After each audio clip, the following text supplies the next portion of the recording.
வணக்கம், நான் உங்க டாக்டர் ஆஷா லெனின் பேசுறேன். என்னோட கிளினிக்கு உடல் வியாதிக்கு வைத்தியத்துக்கு வர பேஷண்ட்ஸ் விட மன நோய்க்கு வர பேஷண்ட்ஸ் இப்ப அதிகமாயிட்டே வராங்க. குறிப்பா பெண்கள்.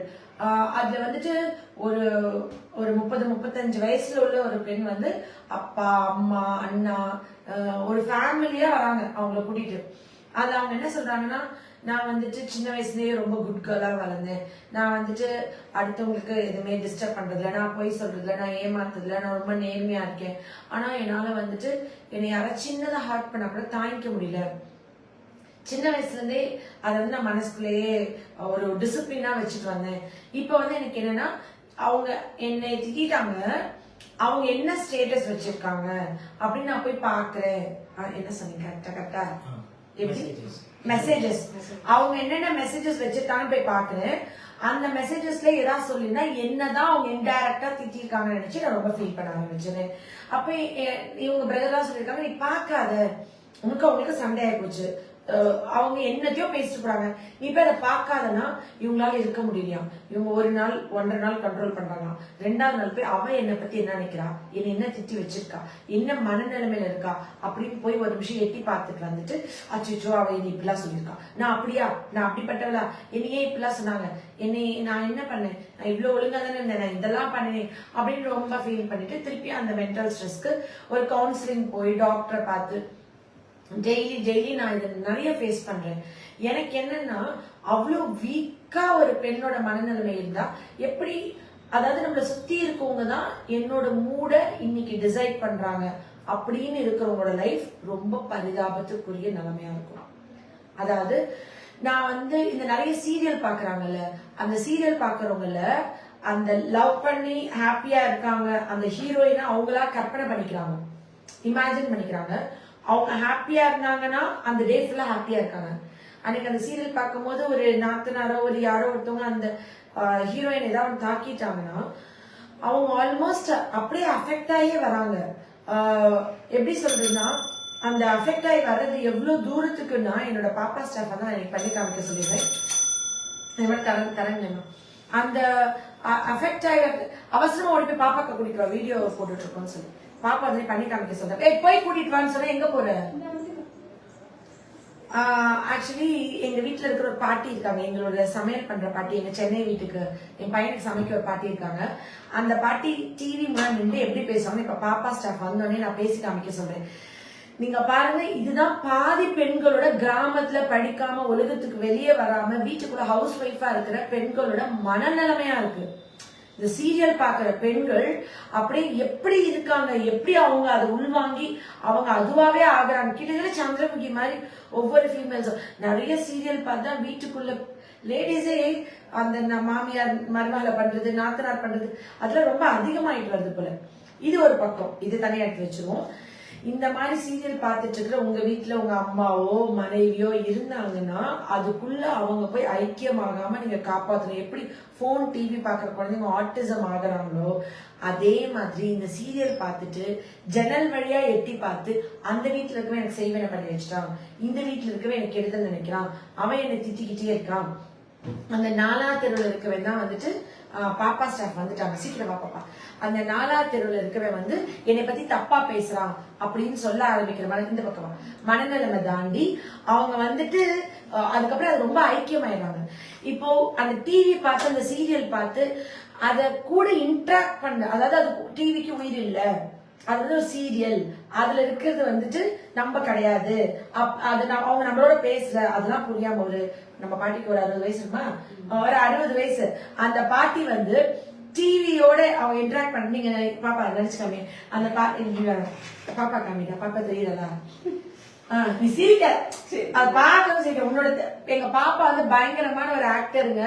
அவ வந்து இந்த பாட்டி வந்து சீரியலோட எப்படி இன்டராக்ட் பண்றாங்க, டிவில ஓடிட்டு இருக்கு, ஒரு சண்டை காட்சி ஓடிட்டு இருக்கு, இப்ப நான் அதோட சண்டை போடுறேன், அந்த கேரக்டராவே அவங்க மாறிடுவாங்க. எப்படி பண்ணுவாங்க, எப்படி பேசுவாங்க, இதான் டிவி, அதான் டிவி, இதான் டிவி. இப்ப அதுல வந்துட்டு சண்டை காட்சி போயிட்டு இருக்கு, 2 பேர் ஃபைட் பண்ணிட்டு இருக்காங்களா, ஓ அடிக்கிறியா, அடி அடிக்குது அப்படின்னு சொல்லிட்டு இப்படி நிப்பாங்க. அம்மா அடுத்து ஏதாவது ஒரு மருமக மாமியார் சுய்யோ ஏமா இந்த பொண்ணை போட்டு இப்படி பாடுபடுத்துற அப்படின்னு சொல்லி சொல்லுவாங்க. அது டிவியோட பேசுவாங்க. இப்ப மாமியார் மருமகன் அவங்க மைண்ட் வந்து அந்த டிவியோட கனெக்ட் ஆயிடும், பேசிட்டே இருப்பாங்க. அப்புறம் ஆனா சூப்பரா சமைப்பாங்க, வீட்டுல நல்லா வேலை பார்ப்பாங்க, டேஸ்டே செய்வாங்க, ரொம்ப பயபக்தியாவே இருப்பாங்க.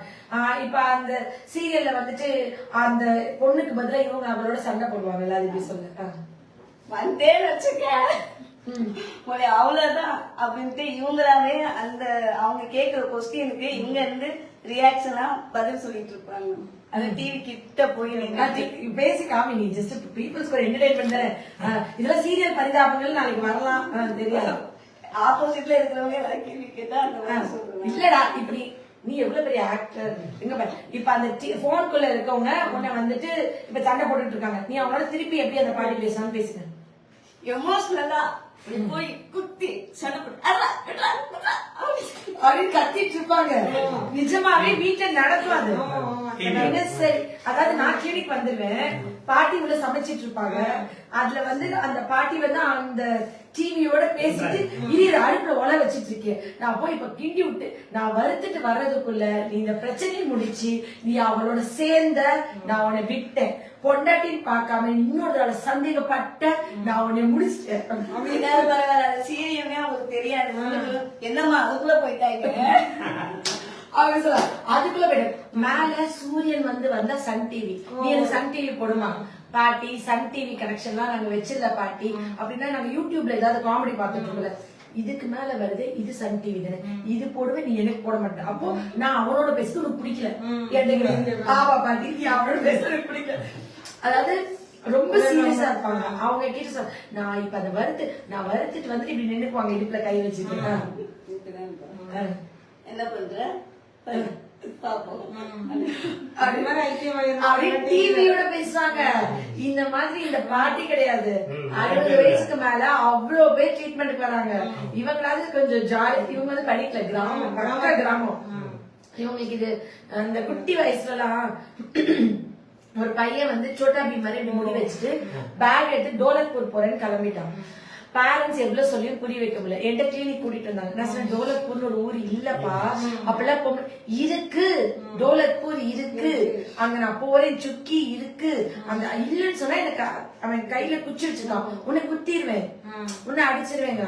அதேதான் 60 வயசுலயும் அந்த மனநிலைமைக்குள்ள போறோம். இப்ப இவங்க வந்து என்னன்னா, என்னை யாரும் திட்டா, என்னை யாரும் கோவமா பேசிட்டா, இல்ல என்னையோட சண்டை போட்டுட்டா, அவங்க என்ன நினைக்கிறாங்க, அவங்க என்ன இது பண்ண போய் அவங்களுக்காண்டே வாழ்றாங்கல்ல. அப்ப தன்னை சுத்தி இருக்கவங்க தான் தன்னுடைய மனநிலைமை டிசைட் பண்றாங்க. சுத்தி இருக்கவங்க யாரும் ஒண்ணு பேசலாம், இன்னைக்கு நான் ஹாப்பியா இருப்பேன். சுத்தி யாராவது ஒண்ணு சொல்லிட்டா எனக்கு நான் கோவமா இருப்பேன். அவங்க யாராவது திட்டா நான் வீட்டுக்கோட சண்டை போடுவேன். அப்போ என்னோட வாழ்க்கை நான் வாழவே இல்லை. இதுக்கு ட்ரீட்மெண்ட், மெடிசன், அதெல்லாம் இன்னொரு வீடியோ கண்டிப்பா ஒரு டீடைல் வீடியோவா தனி வீடியோவா பார்ப்போம். இன்னைக்கு ஒரு 10 மினிட்ஸ் இது நம்ம ஷார்ட்டா இதை முடிப்போம். இதுல என்ன சொல்ல வரேன் அப்படின்னு சொன்னா, நம்ம குடும்பத்துல இருக்கிற ஆட்களே ஒரு நார்மல் லைஃப தாண்டி அப்நார்மலா போறத ஆரம்பத்திலேயே நிறைய பேர் புரிஞ்சுக்கிறதே இல்லை. அண்ட் இன்னொன்னு, என்னோட ஸ்டேட்டஸ் என்ன அப்படின்றது வச்சு என்னுடைய இந்த நாள் எப்படின்னு டிசைட் பண்ணலாம். நிறைய பேர் வந்து இப்போ ஹஸ்பண்டோட சண்டைனா காதல் ஃபெயிலியர் ஸ்டேட்டஸ் வைப்பாங்க. கண்டிப்பா அதை பார்த்தனே இன்னைக்கு அவ்வளவு கம்பூஷனுக்கு கூட்டிட்டாங்க போல, ஏதோ பயங்கரமா சண்டை நடந்திருக்கு. அதாவது அவங்க எப்படி வச்சிருப்பாங்கன்னா, இந்த காதலே போய் என் கணவனே இப்படிதான், எல்லா கணவர்களும் இப்படிதான் அப்படின்னு வச்சிருந்தாங்கன்னா அன்னைக்கு அவங்க வீட்டுக்கோட சண்டை. நீங்க வைப்பீங்களா? அப்புறமா ரொம்ப ஹஸ்பண்ட் வந்து அஃபெக்ட் ஆகுதுன்னு வச்சுக்கோங்க. மோஸ்ட்லி பசங்க 99% வைக்கல. பசங்க வெளியே போறாங்கல்ல, ஸ்மார்ட்டா இருக்காங்க, பசங்க வைக்கல. ரொம்ப ரேரா ஒரு நாள் நான் பாக்குறேன் என்னோட ஃபேமிலி சைட்ல, அந்த பொண்ணு வந்து வச்சிருக்கு, இந்த ஆண்களை நம்ப கூடாது, எப்பயுமே நம்மள போய் இது பண்ணிடுவாங்க அது இதுன்ட்டு. அந்த பொண்ணோட ஹஸ்பண்ட் வச்சிருக்காரு, ஒரு பையன் வந்து அழுகுறான்னா அது காரணம் பொண்டாட்டி தான். நான் அவர்கிட்ட நீங்க 2 பேரும் சண்டை போட்டுருக்காங்க, எப்படி தெரியும், நீ அவங்களோட பேசுறதே இல்லையே. இல்ல அவன் ஸ்டேட்டஸ் இப்படி வச்சிருக்கா, அவன் ஸ்டேட்டஸ். உங்களுக்கு புரியுதுங்களா? ஒருத்தர் அப்படி எப்படி நம்ம போய் சொல்ல வேணாம், நம்ம போயிட்டு எனக்கு என் வீட்டுக்காரருக்கு சண்டைன்னு சொல்ல வேணாம், நம்ம ஸ்டேட்டஸ்லயே ஊருக்கே தெரிஞ்சு. நான் என்ன பண்ணுவேன்னா, ஒருத்தவங்க பிடிக்கல, இல்ல ஒருத்தவங்களோட பிசினஸ் இல்ல அவங்களோட ஆக்டிவிட்டிஸ் பிடிக்கல, நான் ரொம்ப அமைதியா அப்படியே ஒதுங்கிடுவேன். அவங்களே ரியலைஸ் பண்ண மாட்டாங்க. அப்புறம் எனக்கு ஓகேன்னு நான் நார்மலா பேசிக்குவேன். மிச்சபடி யாரையும் பிரேக் பண்ணிக்க மாட்டேன். யார் வரும் வேணாம்னு நினைக்க மாட்டேன். அண்ட் வந்து எனக்கு ஏதாவது மாத்தலாம் ட்ரை பண்ண மாட்டேன். இவங்க இவ்வளவுதான் அப்படின்னு ஜட்ஜ் பண்ணிட்டு போயிட்டே இருப்பேன். நம்ம இது ஒரு மைண்ட் செட்டு. இப்ப இவங்களுக்கு வந்துட்டு என்ன நம்ம சொல்யூஷன் சொல்லிடுவோம். அதே சேம் கான்செப்ட் தான். ஆனா என்னன்னா அதுல இருந்து வெளியில வர மாட்டாங்க. என்னதான் சொன்னாலும் மறுபடியும் அதுலயே போயிருக்காங்க. எப்படின்னா ஒரு நாள் கவுன்சிலிங்னு இத வந்து 4 பேர்ட்ட சொன்னாதான் ஆறுதல் ஆகும்னு சொல்லி எல்லாரையும் கூப்பிட்டு இந்த விஷயத்த வெளியே சொல்றாங்க. ஃப்ரெண்டுக்கு போன் பண்ணி சொல்றது, ரிலேட்டிவ். நான் வந்து என்னன்னா என்னோட அட்மோஸ்ட் பெரிய பிரச்சனையா தான் நான் ஃபர்ஸ்ட் சொல்றா லெனின். செகண்ட் சொல்றது என்னோட ஜூனியர் ஹோமியோபதி டாக்டர் தான். அவன் என்னோட கூட பிறக்கா தங்கச்சி சரண்யான்னு சொல்லிட்டு வாழப்பாடியில கிளினிக் வச்சிருக்கான். அவன் என் கூடிய இருந்தா கிட்டத்தட்ட என்ன மாதிரி தான் ட்ரீட்மெண்ட் பண்ணுவா. மெடிசன்ஸும் 99% நானும் ஒரு மாதிரி இது பண்ணுவோம். அவ வந்து ரொம்ப ஒரு சாதாரண ஒரு ஃபேமிலியில வந்தவள். அவளுக்கு வந்துட்டு இப்ப லெனின் மாதிரி பெரிய கிளினிக்லாம் வச்சு கொடுத்தா நிச்சயமா என்னோட பிஸி டாக்டரா இருப்பா. சர்வீ ஸ்மார்ட் சரண்யா. நான் வந்து என்னோட லட்சியமே சீக்கிரமா அவளுக்கு ஒரு கிளினிக் கட்டி தரணும் தான். இப்ப நல்லா பிராக்டிஸ் பண்ணிட்டு இருக்கான். அவகிட்ட சொல்வேன். அதுக்கு மேல அது ஒரு கொஞ்சம் என்னால தாங்க முடியாத ஒரு பிரச்சனைனா என்னோட தாய் மாமா மருமக இருக்கா. அவ பேரு சரண்யா. சரண்யான்ற பேருக்கு எனக்கு இருக்கு. அவ கனடால இருக்கா. வாட்ஸ்அப் கால் பண்ணிருக்கேன். சரண் அது வந்து சரண் அப்படின்னு பயங்கரமா இருப்பேன். நான் திட்டணும் இல்லையோ அந்த சரண்யா அப்படின்னா எனக்கு பதிலா அவங்களை பயங்கரமா திட்டிடும். நான் வந்து யாரையும் கேட்க மாட்டேன். அந்த சரண்யாக்கு எப்படின்னா சுபு வைஃப், அது என்னோட தாய் மாமா மருமக. அவ எப்படின்னா அவளுக்கு யாருனாலும் ஸ்ட்ரெயிட் ஃபார்வர்ட். நீங்க என்ன பண்றீங்க, எனக்கு பிடிக்கல, எனக்கு செட் ஆகாது அப்படின்னு சொல்லிட்டு போயிடும். நான் வந்து வந்துட்டு அவங்க கிட்ட அவட்ட சொல்ல. அவன் என்ன பண்ணுவா தெரியுமா, அவங்க நீங்க வந்து ஆஷா நீங்க இப்படி இருக்கவே கூடாது. அவன் எனக்காண்டி எங்க ஃபேமிலியில ஏதாவது பிரச்சனை இருக்குமோ ஏன் பண்ணிப்பா, நீங்க ஏன் இப்படி இருக்கீங்க அப்படின்னு எனக்கு பதிலா அவன் சண்டை போட்டுருவா அவங்க கிட்ட. நான் வந்து ஹாஷா பேச தெரியாது. எனக்கு யாருமே டேரக்டா மூஞ்சி வச்சுலாம் பேச தெரியாது. நான் வந்து ரொம்ப சப்மிசிவா இருப்பேன். இப்ப எங்க கிளினிக்ல எப்படின்னா எனக்கு பதிலா பாப்பா வந்து சண்டை போட்டுரும். இப்ப நான் பாப்பா எனக்கு ஒரு பேசணும், எனக்கு பேசல, நான் வந்து பாப்பா கூப்பிட்டா போதும் நான் என்னெல்லாம் மைண்ட் வாய்ஸ்ல பேச நினைக்கிறோம் எல்லாமே கோவமா பேசிடுவா. யாருனாலும் திட்டிடுவா. பாப்பா கமான் அட்டாக் அப்படின்னு கூப்பிட்டேன்னா அவன் அட்டாக் பண்ணிடுவான். ஆள்தான் ஒல்லி எப்படி இருப்பா, அவங்க 8 அடி இருப்பாங்க. இவன் சார் சார் சார்னு பேசிட்டு இருப்பாங்க. அவன் வந்து பயங்கரமா போல்டா அந்த மாதிரி. அதாவது மகாத்மா காந்தி வந்து சுத்தி 10 அடியாட்கள் வச்சுல கூட 100 பேரோட அலையில ஒரு ஆள் தான் கையில பீரங்கி கூட இல்ல. யார் ஒருத்தவங்க மென்டலி ஸ்ட்ராங்கோ அவங்க ரூல் பண்ணுவாங்க. யார் ஒருத்தவங்க மென்டலி வீக்கோ அவங்க பயில்வான் மாதிரி இருந்தாலும் கீச் குரல்ல பேசிட்டு அணை வாங்கனே பொங்கனே அப்படி பேசுவாங்க. சோ அந்த மென்டல் ஸ்ட்ரென்த் தான் மேட்டர் அப்படின்றத ஸ்ட்ராங்கா இவதான் எக்ஸாம்பிள். நீ எவ்வளவு பெரிய ஆளா வச்சுட்டுவாங்க, நீ எப்படி 10 பேர் வந்து நில்லு, இது ஒத்தாளா கத்திட்டு இருக்கோம். அந்த போல்டு அதே மாதிரி அந்த சரண்யா அவன் எப்படின்னா எங்க ரிலேட்டிவ் சைடு. நான் என்னால திட்ட முடியல, எனக்கு திட்டணும்னு ஆசையா இருக்கு, ஆனா என்னால திட்டவே முடியாது. மனசுக்குள்ள கூட திட்ட மாட்டேன். அப்படின்னா சரண் இந்த மாதிரி ஆச்சு சரணே அப்படியாக இப்படியாக பயங்கரமா திட்டிவா. கொஞ்ச நேரத்துல அஜால் உஜால ஓகே சரண் ரிலாக்ஸ் ஆயிட்டு வச்சிரு. மிச்சப்படி இதை தாண்டி ஃப்ரெண்ட் சர்க்கிள்ன்றது 0.1% கூட ஷேர் பண்ண மாட்டேன். உங்க பொண்ணுட்டு என்ன பிரச்சனைனா இவங்க போன் பண்ணி ஃப்ரெண்ட்ஸ் ரிலேட்டிவ்ஸ் சொல்றாங்கல்ல, அந்த ஃப்ரெண்ட் வந்து ஒரு நாள் அவங்க கிட்ட சொல்லிடுவாங்க. அப்புறம் இல்ல அந்த ரிலேட்டிவே ஒரு நாள் அன்னைக்கு அவனை பத்தி இப்படி பேசினா தெரியுமா அப்படின்னு சொல்லிடுவாங்க. இது பெரிய பிரச்சனையாகும். அது பேக் ஃபயர் ஆகும். அதான் சொல்லுவாங்க மாற்றம் ஒன்றே மாறாது. இன்னைக்கு நல்லவங்களா இருக்காங்க நாளைக்கு மாறிடுவாங்க. கெட்டவங்களா இருக்காங்க நாளைக்கு நல்லவங்களா இருக்காங்க. அதே மாதிரி இவங்க சொல்றாங்கல்ல, இவங்க சொன்னவங்க கிட்ட என்ன பண்றாங்கன்னா நம்ம இவங்க கிட்ட இதெல்லாம் சொன்னமே இவங்க நம்ம தப்பா நினைச்சிருப்பாங்களான்னு நினைக்கிறாங்க.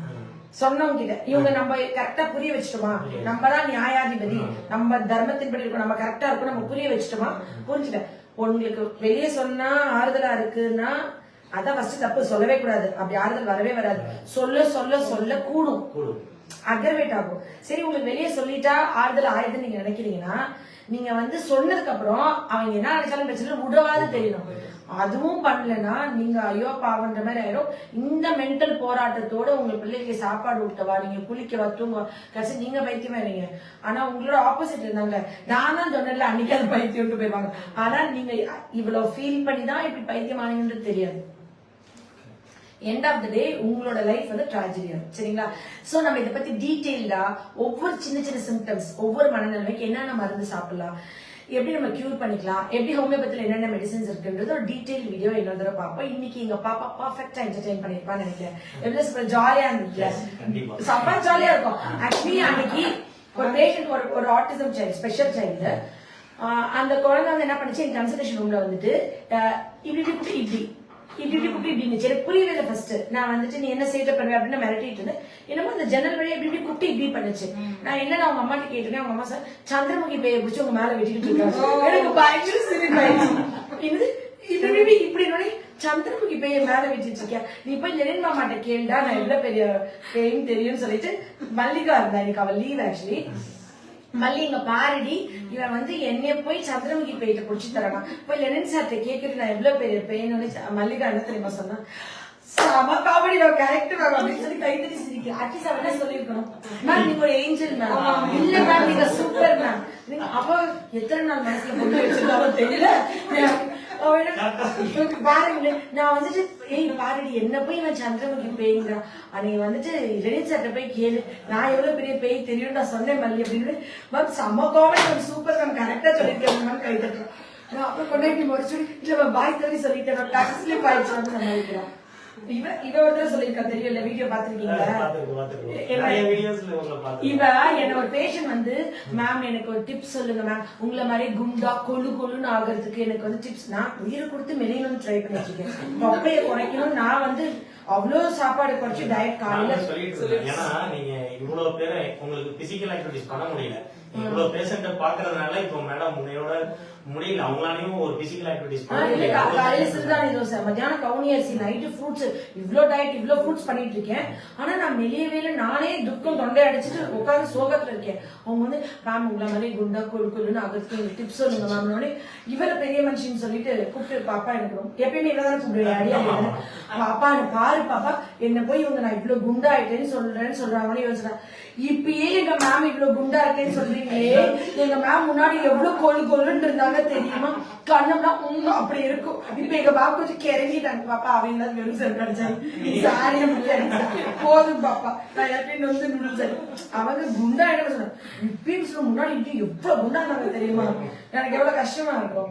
அந்த மாதிரி பல காமெடி டிராஜடிகளோட நான் சந்தோஷமா வாழ்ந்துட்டு இருக்கேன். நீங்க எல்லாம் இவ்வளவு பேஷண்ட் பார்த்து இவ்வளவு ஹெக்டிக்கா இருந்து பல பேரோட நெகட்டிவிட்டியை வாங்கி கூட நான் சந்தோஷமா இருக்கேன். ஆனா நீங்க எல்லாம் வந்து வீடு, உங்க குழந்தை, உங்க ஹஸ்பண்ட் இவ்வளவுதான் ஹேண்டில் பண்ணுவோம். யாருமே முகம் தெரியாதவங்க உங்களை திட்ட போறதுல ஏதோ ஹார்ஷா மைண்டே பண்ணாம ஜாலியா இருக்கேன். ஆனா நீங்க எல்லாம் ஏன் இருக்கீங்கன்னு எனக்கே தெரியல.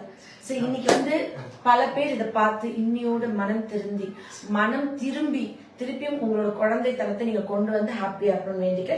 Love you all. நன்றி. நானும் பாப்பாவும் என்ன பாப்பா நாங்க ஜாலியா